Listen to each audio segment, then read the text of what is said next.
Alright, so today's video is going to be a really interesting one, and we're going to be confirming all the number one overall picks, basically for the past about 20 to 25 years, because we got guys like Peyton Manning, Tim Couch, right? Tim Couch is over there. Courtney Brown was in the 2000s, and then we got guys who are pretty early, like Kyler Murray. We do not have Joe Burrow.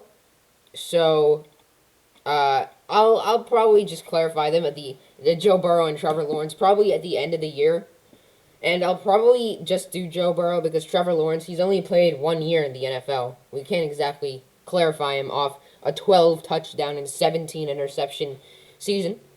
However, we have 6 tiers for today's video. We got amazing, which is self-explanatory. A good pickup means definitely worth a top 5 pick. Maybe was not the best player in the class, but definitely was a good player. An average player is self-explanatory, not great, didn't have help. Now, this is a really good one because there are some...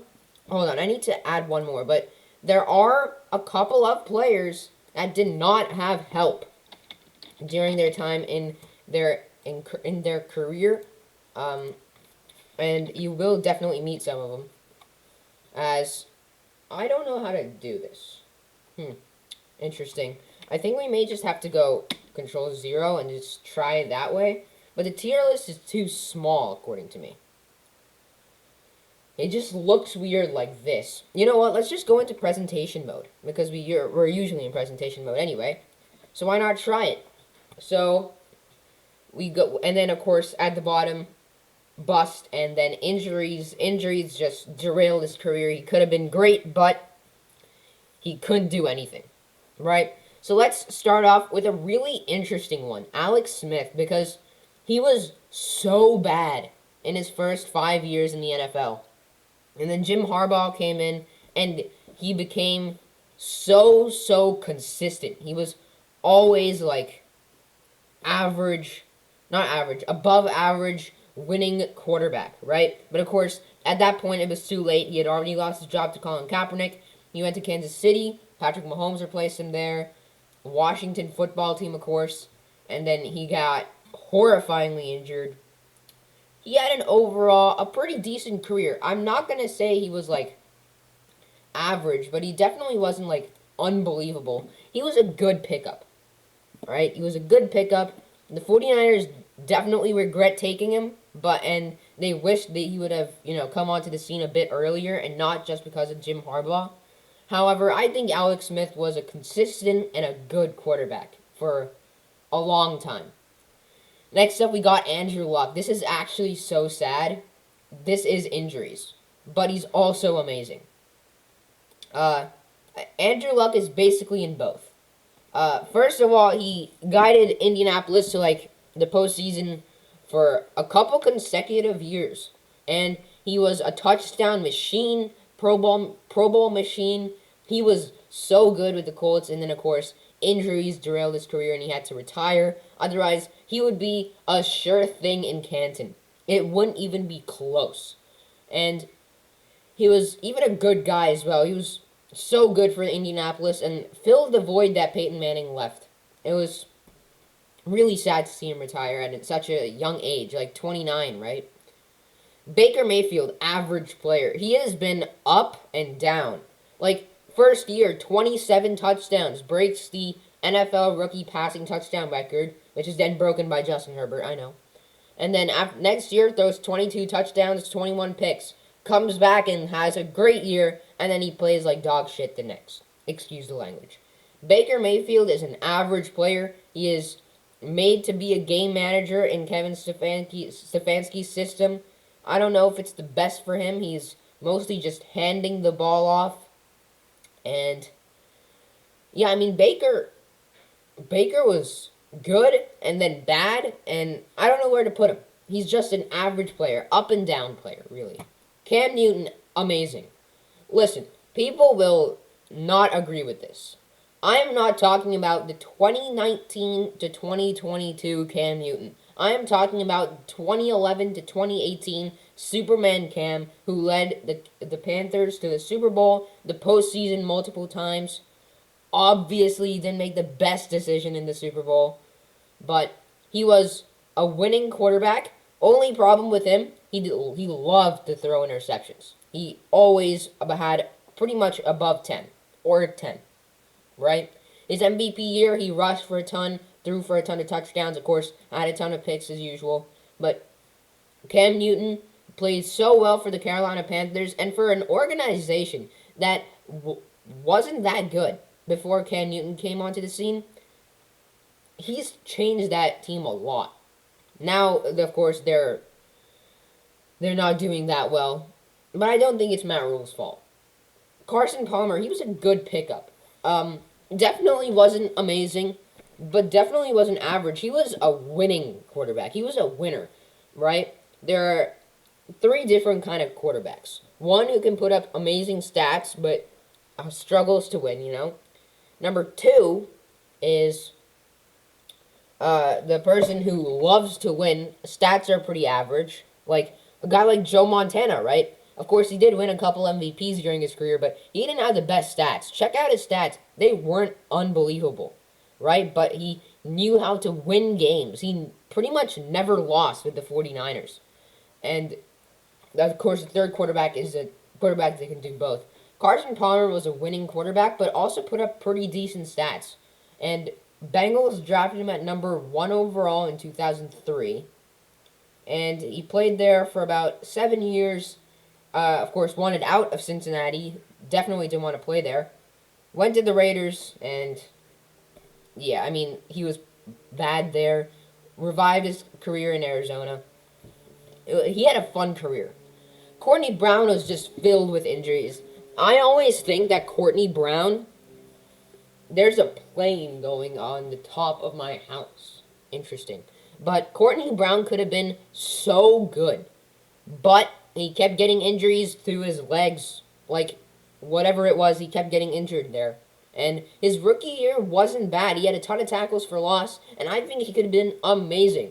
But he only had 17 career sacks, finished his career with the Denver Broncos after 5 years.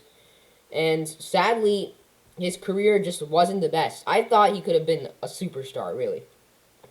David Carr didn't have help. Alright, let's be honest. David Carr did not do good, but he was sacked a record amount of times in his rookie season, and that's why he never developed. He never had a really good team with him, right? He never did. And it's an expansion team. Of course, you're not going to be good, like, right off the bat. It's not the best situation to draft in the number 1 overall pick a quarterback. I think you should draft around the quarterback and then draft the quarterback. As next up, we got Eli Manning. Yeah, amazing. He destroyed the Patriots. Of course, very inconsistent statistically. But I think he did well for the Giants, and I think he's probably going to go into the Hall of Fame. Not probably. He is, alright? He is. Let's give it to him. Eric Fisher, average player. He was really bad for his first couple of seasons in the NFL. The Chiefs, I don't know how they did it, man. They stayed patient, unlike the rest of the organizations. If they realize they have the bust. And he finally broke out in 2018, earning Pro Bowl, a Pro Bowl selection. And he was a good pass protector for Mahomes. Definitely was. Average player, though, because he was never really good until the past very couple of years. And that is why, I'm just average on him. Next up, we got Jadeveon Clowney, and this is probably the weirdest one out of this entire list, because Jadeveon Clowney wasn't bad, and some people definitely will say he has a talent to be good, but when has he been, unbelievable? He's never really been that guy, Never been a number 1 overall pick status, and especially for the team that drafted him, he's not done very well. And Clowney has had an overall good career, so I'll definitely say he's a good player, but I think he's past a prime that I don't even think exactly happened, because the Texans weren't exactly patient with him. They traded him immediately for nothing, and of course, I think that just derailed his career, because he didn't have many sacks. He was never a pass rusher who was, universal talent, or whatever what they say. I don't know. Kyle Long's up next. He's an average player. He was really good with the Dolphins. Then the Dolphins released him, and then he was never the same. He was great with the Dolphins, but not very good anywhere else. Next up, we got Jamarcus Russell. Wow, was he a bust? You can't even make excuses, man. Jamarcus Russell was compared to John Elway, but we make fun of Eddie Lacy, Cheeseburger Eddie, or whatever you call him, right? Jamarcus Russell was literally Cheeseburger Russell. He was addicted to cheeseburger. At one point, I'm sure he was 300 pounds. And that was tough. That was tough. Jamarcus Russell was so bad. Bad record, bad stat line, bad completion percentage, bad athleticism, bad character, and overall just didn't want to improve. Thought too highly of himself, basically. And then Jameis Winston. Now, I'm a Jameis guy.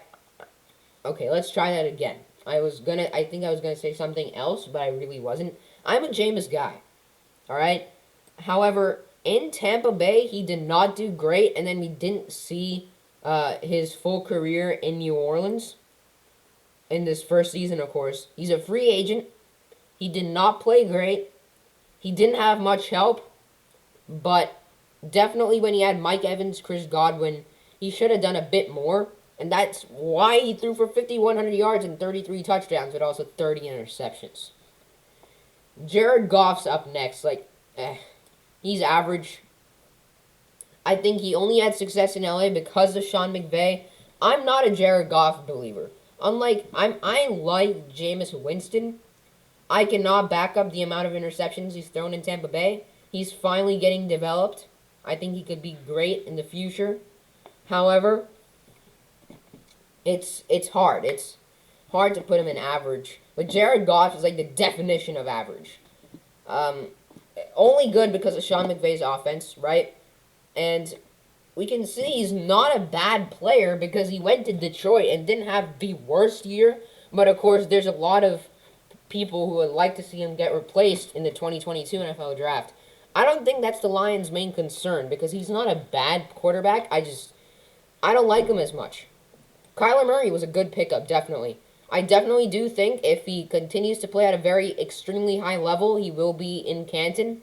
However, right now he's just a good pickup because he's never exactly surpassed 4,000 yards, has he?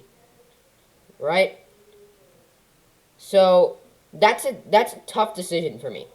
Next up, we got Mario Williams. He's a good pickup. He's a good pickup, man. Mario Williams, he was a good edge rusher in his time in Houston. He played for Buffalo, I think. He was honestly not a bad player. Not a Canton guy, but definitely not a bad player. Alright. Next up, we got Matt Stafford. Alright, you know what? Amazing. No one can do it for as long as he has on a shitty team like the Lions. The Lions fans will be mad, but you've made the postseason 3 times because of this guy, right? You had Calvin Johnson, I understand. Your team went 3-14 this year. And Lions fans, I have good hopes for your future. Trust me, I'm not trying to shit on your team. Alright, listen. I think the Lions are going to be a great organization one day. Right now, they were not the best. And the Lions were... Lions fans are so happy that they had a guy like Matthew Stafford calling their snaps for 11 years. Even, I'm not a Lions fan, but I am thankful for him to be coming in and show that you can play in any situation that you want to. Because Lions fans, you got a true game changer here, and you should respect this guy for it.